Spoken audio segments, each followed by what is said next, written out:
everybody, welcome to the show. Around the Nation, Rick here, TYT Nation. Yo, Chef Waldorf, got a great show for you guys today. Big show. A lot of stuff has happened. Actually kind of exciting. So, a little disastrous. And later on in the show, we have a story about witchcraft. I kid you not. Witchcraft. It's going to be one of those fun days. So, sit back, enjoy the show. It's going to be great. We do have some very important, serious stuff as well. We're going to talk about Jeff Sessions. Then we've got the impending environmental disaster being hurried up by Scott Pruitt. Then we've got another group out there primarying Democrats. So the primaries have begun, man. The primary talks have begun. The Democrats better watch out. You never guess who their first priority is. Wait. I'm not going to give it away. You'll just have to tune in, man. Then we have a man forced to take a test to see whether or not he was an actual engineer just to get into the country. This is amazing. And then, of course, witchcraft. So I teased that earlier. So there's my breakdown of the story, of the stories of the day. Before I get started, I want to thank everybody for tuning in, for going around the nation with me today for the next hour, probably a little bit longer. It might go a little longer today, with so much stuff that's in there. But remember to share the stream. Sharing is caring. So you're definitely going to want to share this. This is a great show today that we're going to have. And like it, share it, all that stuff. So if you do that, awesome. I appreciate it. Another awesome thing you guys do, some of you at least, is patrons. Patreon. Patreon.com/TYTNation. You the guys and gals who fund the show. So you help keep us independent and non-corporate funded, which I always appreciate. I would be terrible at selling things. I'm terrible at promotion, if you couldn't tell. But one more thing too. There is something YouTube's doing, a little weird fan funding thing called Super Chat. So I suggest if you guys want to help out the show, use the Super Chat as well. If you don't want to do Patreon, that's fine. If you like doing Super Chat, I'll even read out some of the comments. So you put a little bit of money, your comment comes up.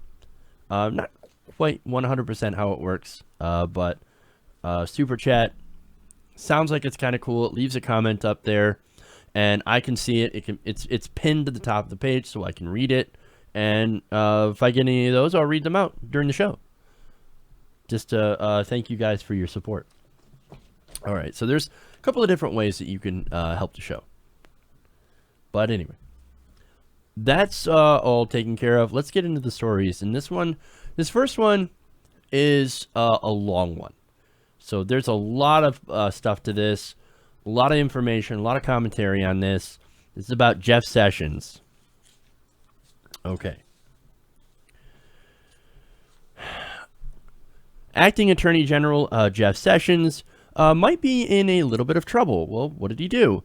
Apparently, he may have lied to Congress. Now, this is according to the Justice Department. Then Senator Jeff Sessions had apparently spoken twice last year with Russia's ambassador to the United States. Now, that in itself, not unusual. In fact, that's part of his job. He is the member of the Armed Services Committee. So this guy regularly meets with ambassadors from different countries and regularly does meetings with them. No problem there, okay? However, at the heart of this issue is the lack of disclosure about some of these discussions. Now, especially when asked about possible contacts between members of President Trump's campaign and representatives of Russia during Sessions' confirmation hearing. Now, at that time, Sessions was part of the Donald Trump campaign. He was a Trump surrogate, and he was an advisor to the Trump campaign. And during his hearing, he was asked, "Hey, have you had any contacts with the Russians?" "No, not that I can remember." "Oh, okay. Well, you sure?" "Yeah, I'm pretty sure." "Oops. Looks like you did have some contact with the Russians." Very interesting. Now, one of the meetings, well, actually both of them, was private conversations between Sessions and Ambassador Sergei Kislyak that took place in September in the senator's office. Now, the Washington Post writes that the previously undisclosed discussions could fuel new congressional calls for the appointment of a special counsel to investigate Russia's alleged role in the 2016 presidential election. As Attorney General, Sessions oversees the Justice Department and the FBI, which have been leading investigations into any supposed Russian meddling and any links to Trump's associates. Now, so far, he's kind of resisted calls to recuse himself because he doesn't think he's done anything wrong. Now, kinda. I mean, again, these are normal meetings that he has had with Russian ambassadors. Again, he meets with different ambassadors from different countries. Issue is, he didn't say it. There's no disclosure here. So, again, you know my stance on Russia, right? The whole meddling thing. Oh, Russia's coming in to swing the election to Donald Trump. I don't quite believe it. I don't quite buy it. Did they do some propaganda? Sure. All governments do propaganda. We've been doing propaganda. You think we haven't done propaganda in other countries' elections? Of course we have. That doesn't make it right. It doesn't make it right for Russia to do propaganda for our election. But nonetheless, that's what we're doing. Now, did this whole thing swing the election to Trump? Of course not. Very, very, very unlikely. And I've talked about this before. No, I don't believe they had an impact on the election. I don't believe the WikiLeaks things had an impact on the election. Hillary Clinton was a terrible, flawed candidate, and I don't know how many times I have to say that. She was not the greatest candidate. She was actually really bad. She didn't reach out to places like Michigan, Wisconsin, Pennsylvania. You know, the places where Donald Trump won. But regardless, that's my issue here. And look, this isn't about Russia, right? The whole point is, did he lie to Congress? And if he did, well, you're not supposed to do that. Now, back to the Post. Now, they said that when Sessions spoke with Kislyak in July and September, the senator was a senior member of the influential Armed Services Committee as one of Donald Trump's top foreign policy advisors. Sessions played a prominent role in supporting Trump on the stump after formally joining the campaign in February of 2016. Now, at his January 10th Judiciary Committee confirmation hearing, Sessions was asked by Senator Al Franken what he would do if he learned of any evidence that anyone affiliated with the Trump campaign communicated with the Russian government in the course of the 2016 campaign. Sessions responded, "I am not aware of any of those activities. I have been called a surrogate at time or two in the campaign, and I did not have communications with the Russians." Now, officials said that Sessions did not consider the communications that he did have relevant to the lawmakers' questions and did not remember in detail what he had discussed with Kislyak. Now, again, he said, well, I didn't talk to them in the course of the election. Well, okay, well, here's somebody who's a Trump surrogate having communications with the Russian ambassador and then saying, I don't know, I didn't really talk to them. No, you did talk to them. But see, that's part of your job. You talk to ambassadors all the time. So if he came out and said, yeah, of course I have communications with the Russians, that's part of my fucking job. I talk with ambassadors all over the world. Why is this an issue? Well, then everybody would be like, fine. Now, some of the Democrats might have held a fit because anybody who has any sort of links to the Russians now are immediately targeted. And some of them might do a probe. But if Jeff Sessions was simply doing his job, then that's fine. Democrats could do as many witch hunts as they want, you know, and it would yield nothing if it were the case. And we could just go about our day. And we could say, oh, Benghazi, it's the Democrats' Benghazi. That's what we could call it. But here's the weird thing, is that instead of doing that, instead of saying, yeah, this is my job, this was just related to my State Department, or my, not State Department duties, but my Armed Services Committee duties. No question there. No question. Now, since he's like, nah, I didn't talk to them, there are some questions now. And it's kind of weird. It's a little fishy. I mean, 2 meetings. And then he said, I don't remember. And if I did talk to them, I don't remember what I talked about. Well, if you did nothing wrong, if there was nothing involved here, then why not be honest about it? Let the Democrats do their witch hunt. And look, maybe it's very, very likely that he didn't talk about anything related to the campaign, but we don't know. That's why we should do an investigation.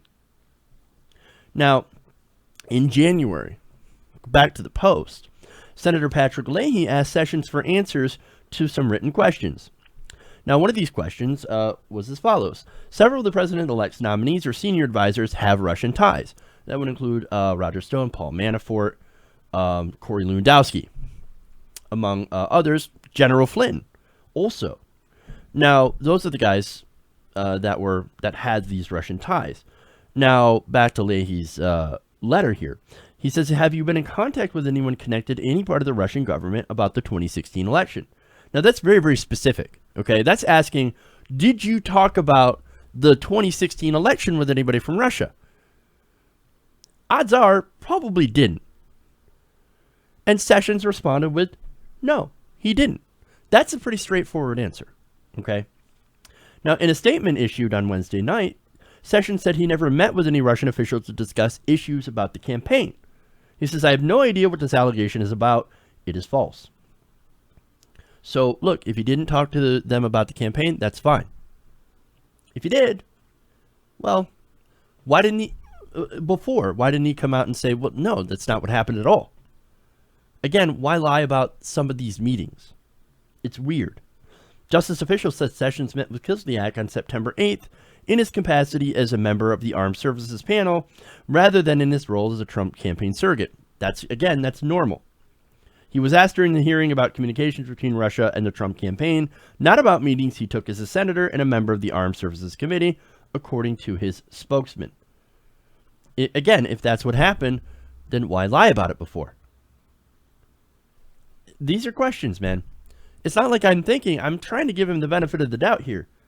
I'm not saying that he was out there talking to the Russian about, okay, how do we screw over Hillary Clinton? That's probably a conversation that didn't happen. But I'm generally curious as to why he would do this if there was nothing there. It is interesting. And it gets you to ask some questions. Because again, if it were just him, this is probably overblown, right? But then you have the issue of General Flynn. You have some of the other people in the Trump administration has also had some weird ties with Russia. I don't know. It makes you want to ask a lot of questions. And Flynn did the same thing. Talked to the Russians. Hell, he talked to the same guy. And then lied to Mike Pence about it. This is getting weird. This is weird and not isolated. And you wonder why people start to have questions. Over and over and over. And again, that still doesn't mean that Sessions actually talked about the 2016 campaign. Okay? This could have been normal business for the Armed Services Committee, and I can't stress that enough. But I think it's really important to know, because there seem to be too many questions that are floating around here to just let it go. In fact, the Post says, in the case of the September meeting, one department official who came to the defense of the Attorney General said, quote, there was just not strong recollection of what was said. That could be true. We don't know. This could be nothing. Now, again, current and former U.S. officials say that they see Kislyak as a diplomat, not as an intelligence operative, which again helps the case for Mr. Sessions. But they were not sure as to what extent, if any, Kislyak was aware or involved in the so-called covert Russian election campaign, which again, I don't even know if that's really a thing. I don't trust the CIA or the FBI. So again, I think there needs to be an investigation, but not by them. They're doing investigations right now. Well, how about we get somebody who is neutral and independent to look into it? Let's get some facts here, okay? That's what I'm interested in. I'm interested in seeing whether or not there's actually a kernel of truth in any of this. Because there are, again, too many questions here to sit and ignore. So here's some more interesting additional information. Now, this comes from Stephen Hall, former head of Russia operations at the CIA. Again, I told you I don't trust the CIA, so anything they say, I'm immediately going to take with a grain of salt. But again, it raises questions. Now, he said that Russia would have been interested in cultivating a relationship with Jeff Sessions because of his role on congressional committees and as an early advisor to Donald Trump. Now, to me, that is politics. I don't really see anything amiss here. That makes sense. You get in good. You get to know the new administration. You get to know some of their officials. That's politics. That's fine. And look, it's bolstered by the fact that he's on the Armed Services Committee. Now, Hull said his membership on that committee would have made him a priority for the Russian ambassador. Quote, the fact that he'd already placed himself, at least ideologically, behind Trump would have been an added bonus for Kislyak. Michael McFaul, a Stanford University professor who until 2014 served as U.S. ambassador to Russia, said he was not surprised that Kislyak would seek a meeting with Sessions. Again, this is normal. This is politics. This is a Russian ambassador meeting with somebody from this Armed Services Committee. However, he says the weird part is to conceal it, especially during the time where a lot of the discussions of what Russia might have been allegedly doing during this campaign. There's questions here. Not only that, but 2 months before the September meeting, Sessions attended a Heritage Foundation event in July on the sidelines of the Republican National Convention. Now, this was attended by about 50 different ambassadors. Again, this is completely normal. When the event was over, a smaller group of ambassadors approached Sessions as he was leaving the podium, and Kislyak was among them. Sessions then spoke individually with some of the ambassadors, including Kislyak. In the informal exchanges, the ambassadors expressed appreciation for his remarks, and some of them invited him to events they were sponsoring. Now, again, fairly standard stuff, meeting with ambassadors. And look, I'm trying to explain all this because I want to give some context here. I'm not like some of the other Democrats, treason. He definitely did that. He's working with the Russians. No, I'm not saying that. But I'm also not with the Republicans saying, ignore it. Russia. Come on, man. There's nothing here. No, there's actual significant questions here. These questions come from his role as a Trump supplier, as a Trump advisor in the wake of so many other Russian questions. And of course, his concealing his meetings to Congress. Even there are Republicans out there that are like, ooh, this doesn't look good. Representative Jason Chaffetz. This is a guy who doesn't want to investigate anything. He's like, we might want to investigate this. This looks bad. And look, even the other Russian stuff. Darrell Issa said, who is a senior member of the House Judiciary Committee, said that, hey, you know what we need to do? We need to start looking into doing an independent investigation on this whole Russian thing. You also have Representative Sean Duffy, a Republican from Wisconsin, said he wished Sessions had been more clear during the confirmation process about these meetings. Quote, it gives me some pause that he wasn't more clear about the meeting. I think as he's going through the campaign with Mr. Trump, though, he was acting in his official capacity as a senator.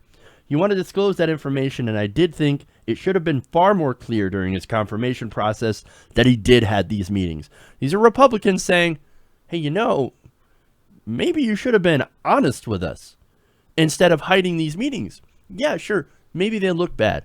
But again, Claire McCaskill, you want to point out Russia ties, right? Well, Claire McCaskill, she also met with Russians. Does that mean Claire McCaskill was also part of the Russian? No. And it doesn't mean that Jeff Sessions is part of it. But that's the reason that we need an investigation. That's the reason we need to look into this. This is the crux of the issue. It's not Russia interfering in the election. Yes, maybe that idea plays a little bit of a part of this, at least for some Democrats. But my issue is, don't lie to Congress. That's the kind of thing that gets you in trouble. And if you lie to Congress, you need to investigate why. And that's the whole issue here. And because of that, of course, I think Sessions should recuse himself from any sort of investigation involving Russia because of his lack of disclosure. There might be something going on here. There might not be something going on here. That's why we need to look into it. We should look into it. If it's nothing, it's nothing. And the Democrats, you know, can try and harp on it all they want. But if there's no there, then okay. But if there is something there, we need to find it. And if there isn't, great. Either way, look, if there is something involved here, then Sessions could have a real big problem on his hands, and so could Donald Trump. We need to find the truth about this. So, yes, independent investigation. Let's look into this. Let's find the facts. Let's not jump to conclusions Let's get the facts and let's figure this out. And of course, some people are going to be like, "Oh, Russia, Russia, Russia," right? No, let's look into it. Glenn Greenwald, he's out there saying, "Hey, let's look into it.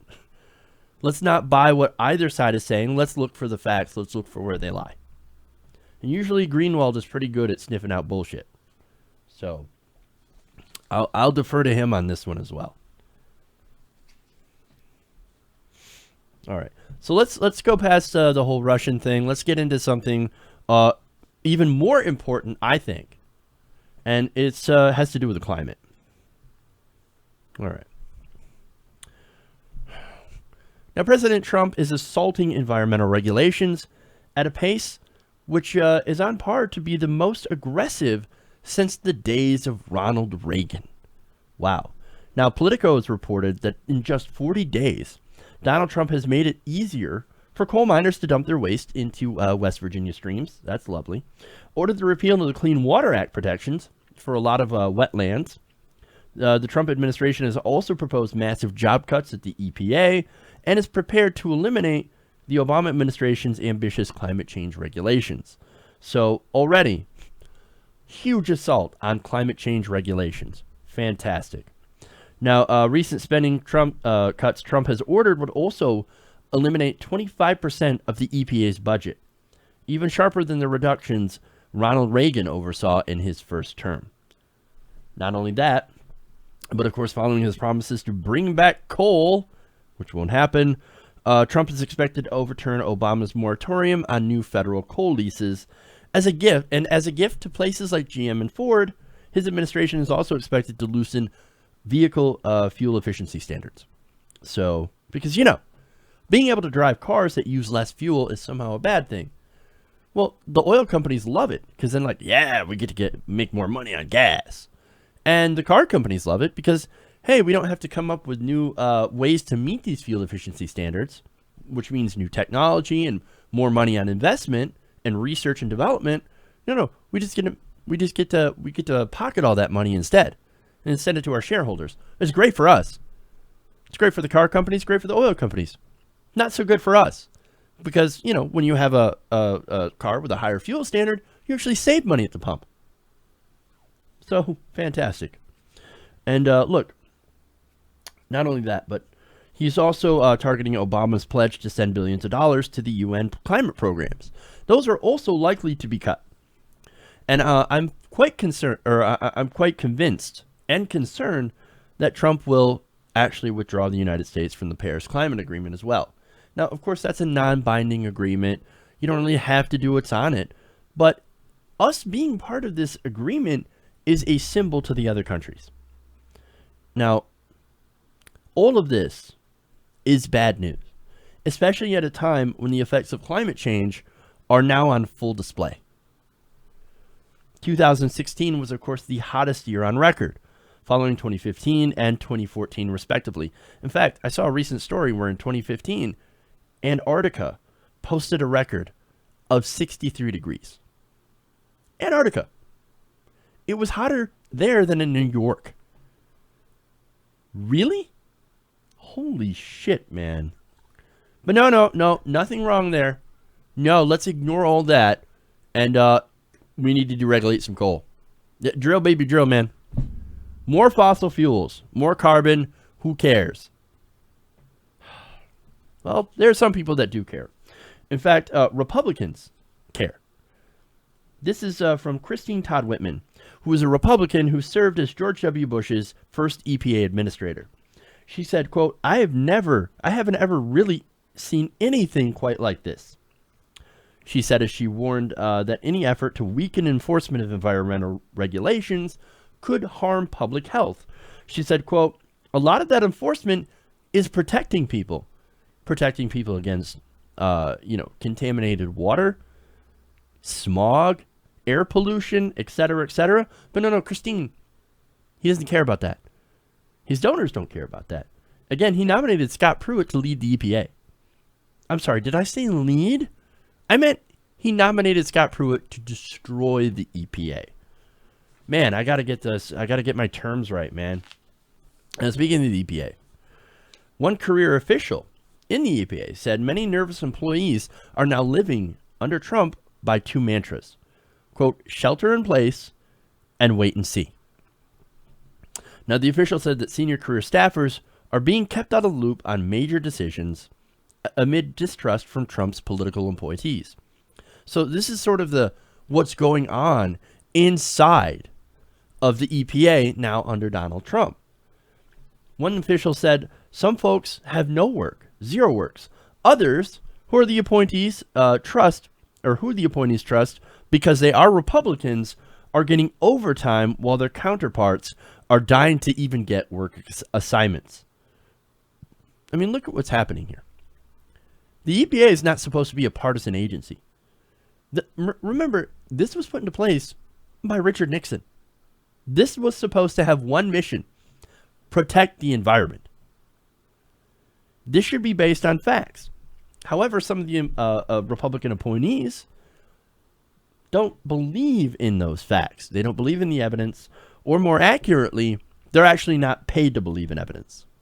Now, some career employees at the EPA privately draw comparisons between Scott Pruitt and somebody named Ann Gorsuch Burford, who served under Ronald Reagan. Now, Gorsuch Burford, right? That name should probably be familiar to you if you've been paying attention to politics. That is the mother of Neil Gorsuch, Donald Trump's Supreme Court appointee. Now, when she was there under Ronald Reagan, she slashed the EPA's budget by 22%, and once bragged that she cut the agency's book of clean water regulations from 6 inches thick to about a half inch. Jeez. Her tenure included being held in contempt by the House after Ronald Reagan ordered her not to turn over records about Superfund cleanups. So, Burford, man, real champion of multinational oil corporations. Not so much for the environment, which again, she was supposed to be a champion of. Now, I'm not saying that the Democrats have been perfect on this, but Republicans, like Ronald Reagan, not so good for the environment, man. And now Scott Pruitt is continuing that fine tradition. And he and Trump, they are going to make America polluted again. And that is the whole plan. Look, you guys realize if you're like, yay, cutting these regulations, you realize that these regulations and the EPA itself, they're what helped clean up smog in LA. And why a lot of our rivers can no longer be set on fire. I mean, sure, we now have instances in places like Oklahoma where people can light their tap water on fire, but not entire rivers. And look, a lot of that has to do with, again, we don't have as many regulations on fracking. So again, now we're in a situation where we don't have enough regulations on fracking, and people can light their water on fire. Just like we used to be able to light our rivers on fire, and probably will again. Thanks to these regulations being absolutely destroyed. But see, that's the thing. We need rules. We need regulation. We need something to tell these companies that, hey, you can't dump that into the river, or you have to use a safer material. Yeah, we know it's a little bit more expensive, but my God, we don't want you to be able to light the rivers on fire or poison a whole bunch of people. Because that's what they do when they don't have rules. We've been here before. But no, some people are like, no, corporations, they'll do the right thing. Bullshit. Look at the entire history of humankind. It has companies and corporations and people in power doing the wrong thing for years, decades, millennia. And relying on rules. And people have to put in rules to stop them from doing that shit. It's human nature to cut corners, unfortunately.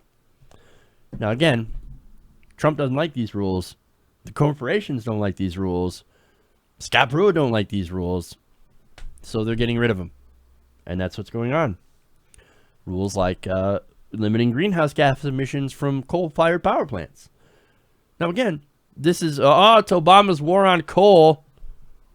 Well, coal is an incredibly dirty source of fuel. And look, those rules were more than just regulations on coal industry, right? And again, Republicans, oh, you're trying to kill the coal industry. No, the coal industry is dying already. And those rules, there was a centerpiece of Obama's commitment to other nations that the U.S., which, by the way, is the world's second biggest carbon polluter, would do its share to lessen the causes of global warming. But so much for that. Look, if we don't do this, well, then why would China do it? Why would India do this? Why would anybody do it? I mean, if they're going to let America get away with being the second largest carbon producer, well, why is anybody else going to curb their carbon emissions? Coal ain't coming back, dude. It's not. Now, look, interestingly enough, I mentioned China, right? China, as Donald Trump would call it. You know, China is actually investing heavily into solar. They're actually becoming a leading manufacturer of solar panels. And they're selling to lots of other different countries. You know what we're doing? We're missing an economic opportunity. You want to win against China? Hey, Trump supporters, you want to win against China? You want to beat China? Invest in solar. Because literally, we're handing this entire industry over to solar. Or over to China. This entire solar industry. That's what we're doing. These could be American jobs. And look, you look at anything, right? When it comes to manufacturing, what industry is beating everyone in growth at this point? The solar industry. The solar manufacturing, solar panels. These are good paying American jobs that we could have. What are we doing? We're handing the whole thing over to solar or over to China. And what are we doing? We're putting people back in the dirty and often dangerous coal mines. We're doing nothing but trying to prop up an industry that dates back to the 1800s. This is ancient technology. That is not the way to go. But unfortunately, under Donald Trump, I see us heading continuously into that direction. And normally, when I see something this bad coming in the horizon, I say, iceberg ahead. Iceberg, dead ahead. But in this case, that iceberg, the effects of this literally would make it melt. What do you say after that? Oh, disaster. That's what I say. All right. So let's go to another story here. Let's talk about some primaries. Have a little fun with that. Let me take a drink first.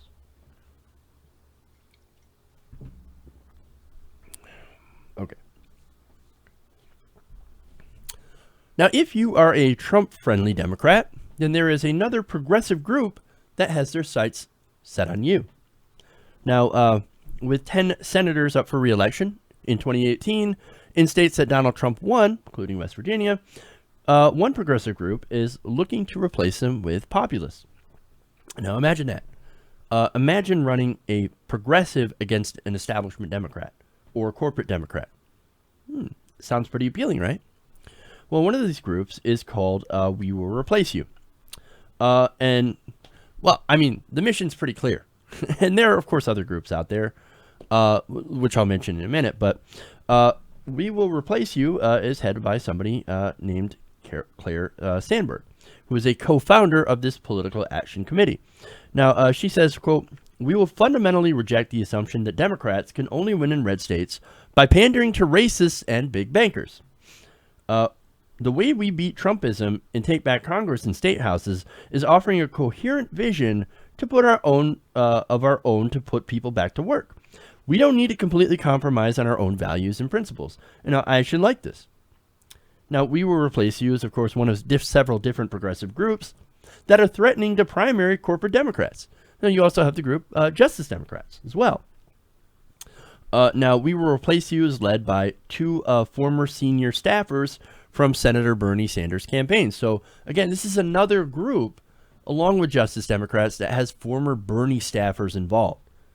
So, they might know something about whipping up progressives and getting them involved, which, again, is great. Now, the group's website has a warning for Democrats looking to avoid a primary. They say, do everything you can to resist Trump, or we will replace you with someone who will. Well, that's pretty simple.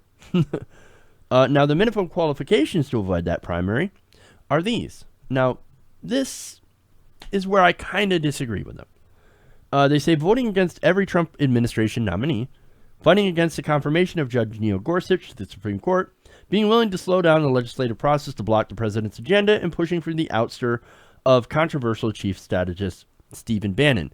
Now, you might be asking, why would you disagree with any of that? Well, I don't. I don't disagree with any of that, but I just disagree that that has to be the minimum qualifications, because there's something really important that seems to be missing. Because look, those qualifications right there, the minimum, it's actually a super high bar. And it doesn't involve the one thing that I think that should be a part of it. And on the high bar part, that's a bar that not even Bernie Sanders would hit. I mean, again, Sanders did vote to confirm 3 of Trump's cabinet picks. Homeland Security Secretary John Kelly, Defense Secretary James Mattis, and VA Secretary David Shulkin. So those were fairly non-controversial picks. Now, look, on the controversial picks, Betsy DeVos and, some of the others that I'm blanking out on right now, well, those I can definitely go against. Rex Tillerson, Rick Perry for Energy Secretary, who just got confirmed today, by the way. Definitely vote against those people. But some of the other ones aren't quite as bad, or really weren't all that controversial to begin with. So you set that bar, well, nobody's going to meet that. So that's one of my criticisms. Now, on Gorsuch, I actually completely 100% agree that you should block his ass. And I also agree that you should block a lot of Donald Trump's policy priorities. Of course. Because they're wrong. And they're terrible. Now, on Gorsuch, a lot of people make the argument, hey man, that guy he's qualified. It doesn't matter how qualified he is. The guy could be Jesus Christ himself. And I would block him. Why? Because that's a stolen seat. 100%. You don't reward thieves. And that is a stolen seat. Plain and simple. Now, the main issue that I think that they missed here, and the main qualification, I think, is that they should not take corporate money. Do they take campaign money from super PACs? Well, this is a PAC. This is a political action committee that actually intends on doing some spending. So, look, if they're going to do that and then come out and say, we're spending money to support people who are going to get rid of money in politics, well, that'd be different. But I don't know. And another question they should be asking of these Democrats that they plan on primarying, did you get money from the bankers? Did you get money from multinational corporations? Because if you did, we're going to primary your ass. And that's it. That, I think, is the number one concern. Because I think what a lot of people miss here is that Trump is not the disease. Trump is the symptom of the disease. Trump is a result of neoliberal corporate-friendly policies passed by both Republicans and Democrats. Democrats like Joe Manchin, who, according to The Hill, is actually their top target, along with it being him being the Justice Democrats' top target. So great. Now, what puts them on the list? What puts Manchin on the list? Manchin has voted for more of Trump's nominees than any other Democrat, supporting all but 4. Not only that, but look, in my opinion, he votes pretty often with the Republicans, way too often. And he's in favor of things like Dakota Access and Keystone XL. He's pro-life and pro-gun. In fact, he's got an A rating for the NRA. At a time when we have more gun deaths from just regular people or toddlers picking up a gun than terrorists, there's something wrong with our gun laws. And he also made, and this is fascinating, the official rock of West Virginia, you want to know what that is? It's a coal rock. That's him. That's where his priorities are. I love coal, man. Coal is the best thing ever. And guns. and no abortions. That's Joe Manchin. Why is he a Democrat again? And it always burns my ass, literally. Well, not literally, but it always, or as a friend says, frost my cookies. Which, by the way, I absolutely love that saying.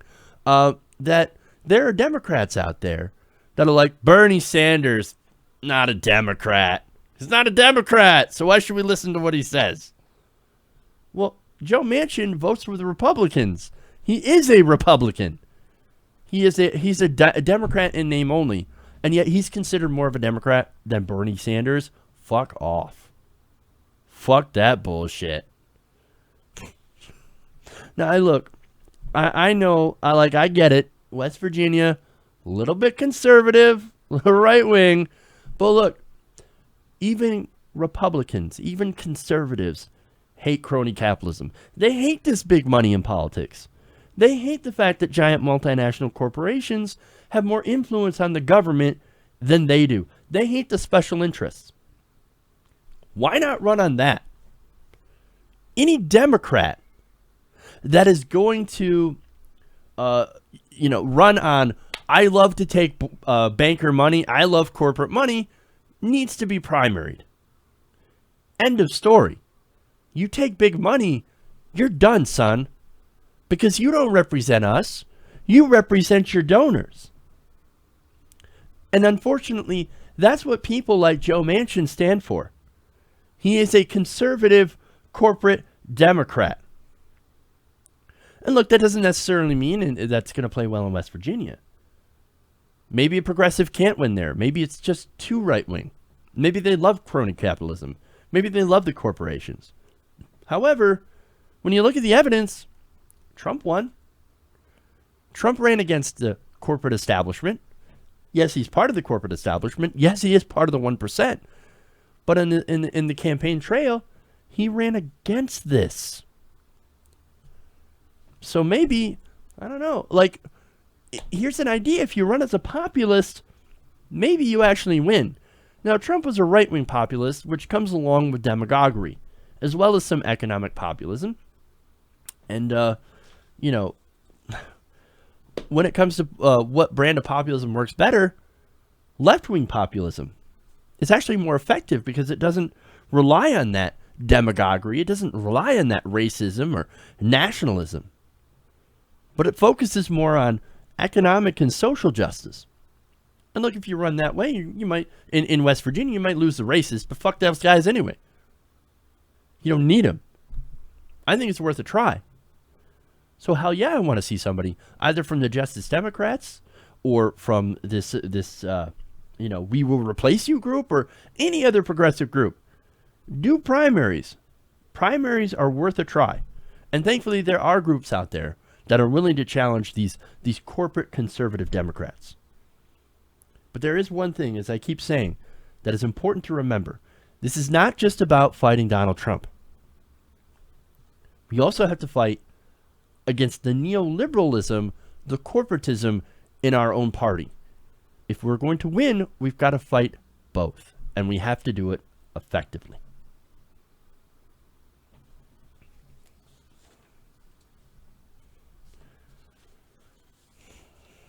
Okay.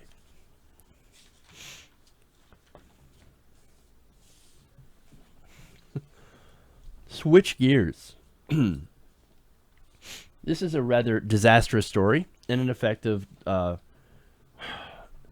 Trumpification of America. A Nigerian software engineer is claiming that he was forced to take a written test to get admitted into the United States by a U.S. Border Patrol officer. Now, this is a story of Celestine Omen, and he is a 28-year-old software engineer from Nigeria. Now, he's claiming that when he landed in JFK Airport after a 24-hour flight from Nigeria, he was stopped and questioned by immigration officials.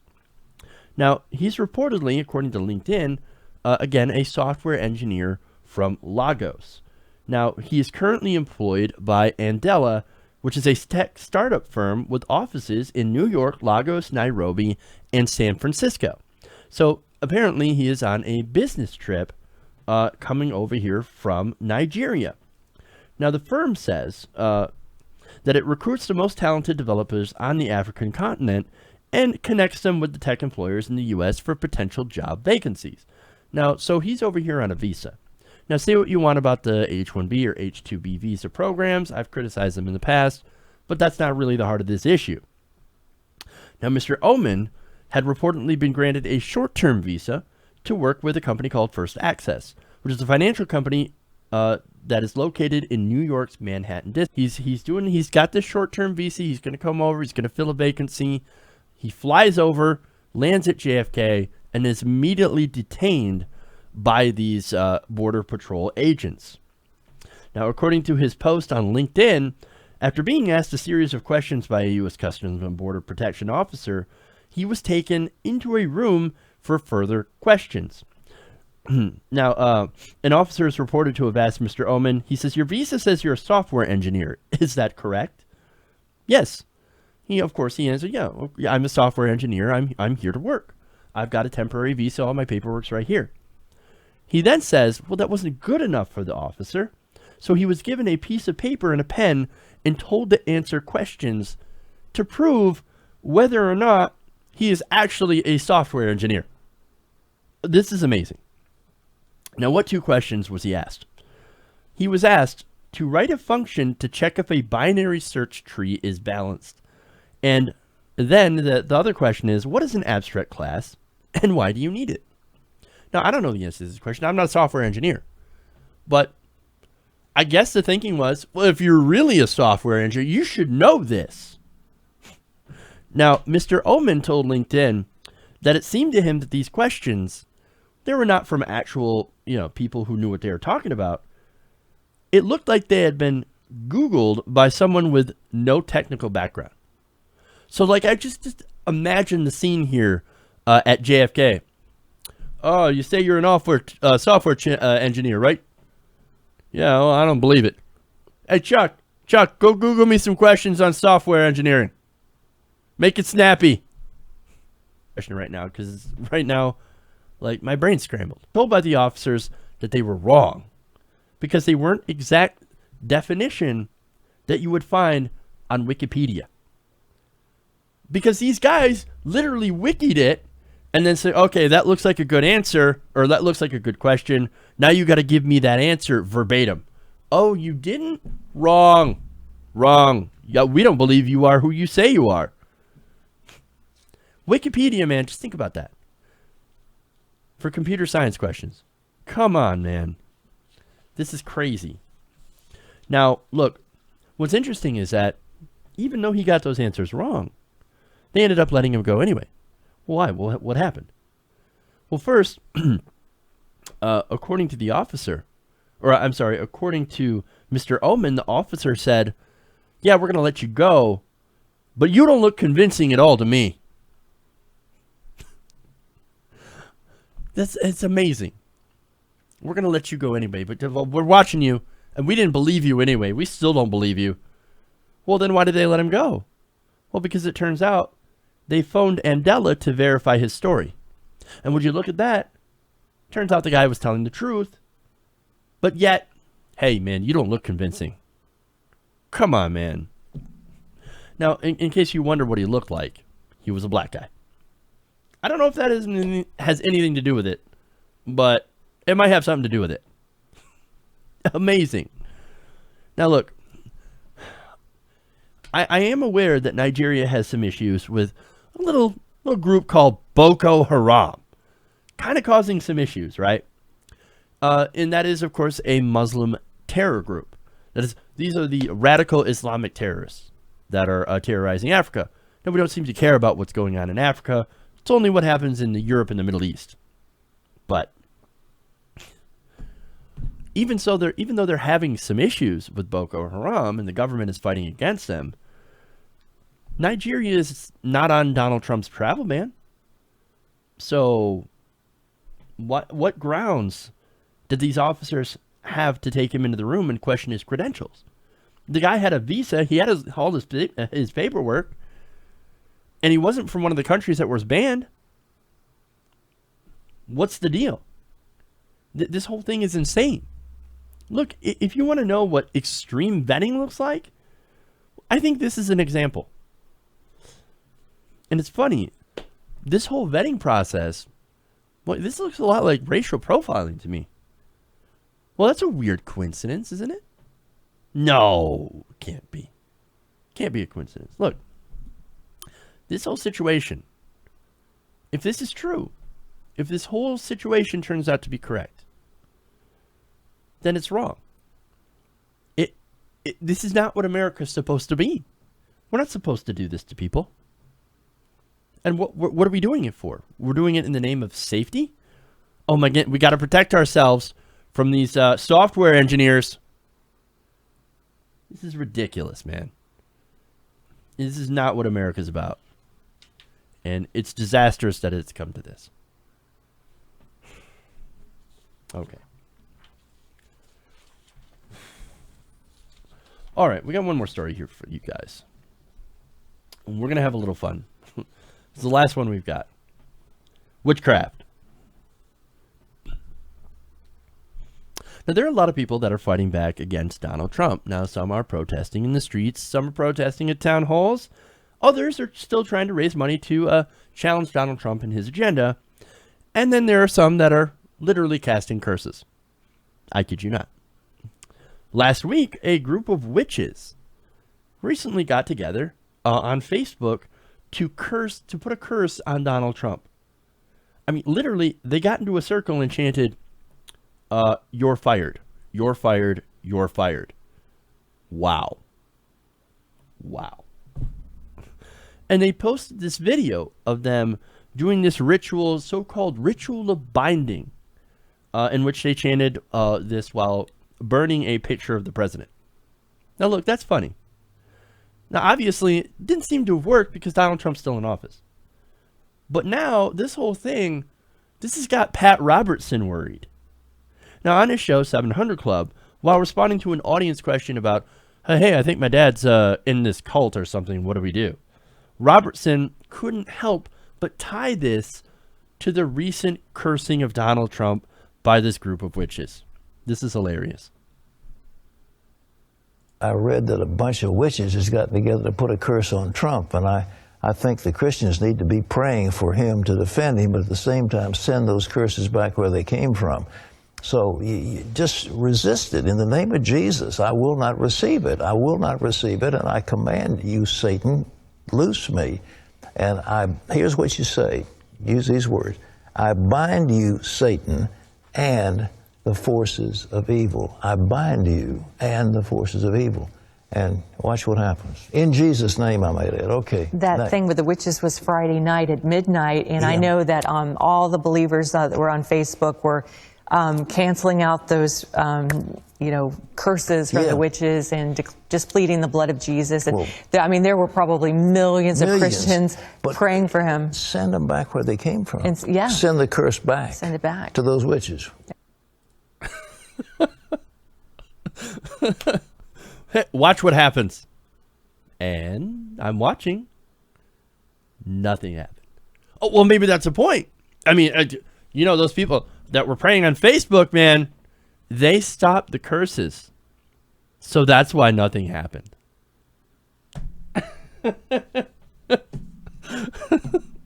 This is great. This is great. This is a conversation, man. This actually happened. This was a thing. Oh, yes, the witches, they have been after us. But don't worry. If you pray, our prayer shields will hold up against this witchy onslaught. You just got to keep praying. Shields up. Shields up. Got to stop the curses. Got to defend Donald Trump. I'm sorry. I mean, you got the witches with their voodoo over here, and you got the Christians with their voodoo, and you got the chants, and then you got the speaking in the tongues, and then whatever, man. Look, there's literal spiritual warfare going on here. This is a case of that. They're launching the spiritual missiles at each other. Look, man, I don't believe in either. I don't believe in witchcraft. I don't believe in Christianity. And I know maybe some of you Wiccans they're going to be mad and, hey, whoa, don't curse me. Don't curse me. I'm not a fan of Trump. I'm not a fan of Trump. Do whatever. Do whatever. I just think this whole thing is kind of silly. But seriously. Like, I get it, man. Serious point. Everybody wants to fight Donald Trump in their own way. I get it, that. And look, ironically, bless you for trying. I'm not exactly somebody out there who should be giving blessings. But anyway, the whole point, though, is, look, the real way to get involved, the real way to fight Donald Trump is to get involved in the political system. I think that's the best way. Look, Pat Robertson, he can pray all he wants, man. But if you all show up and vote or you protest, that's the thing that's going to get results. Young people, progressives, independents, you realize that we outnumber them, right? We do. Maybe we need to start using our actual powers, our political powers, our people powers, to stop those like Pat Robertson and the fundamentalists and the corrupt politicians on both sides. If we use that real power that we have, we don't have to use curses and witchcraft and voodoo and, all that other stuff. We can stop them at the ballot box. We can stop them with political action if we get out there and we fight for it. And that's it, man. I told you it was going to have a fun show. So hopefully you all enjoyed it. We'll be back tomorrow. Same time, same place. We should have a good Friday show for you guys today. Probably gonna go have some more fun stories. So that's gonna be a lot of fun. So tune in there, of course. Thank you to everybody who's listening at home. Thank you to everybody who's joined me for the last nearly hour. Boy, that went fast. So thank you to all in the chat room. Thank you to everybody who supports us on Patreon, patreon.com/TYTNation. Thank you to everybody who's liked and shared our videos. Thank you to all the subscribers. Thank you, everybody. Love you guys so much. Thank you all. And remember, change begins with you. Good night, TYT Nation.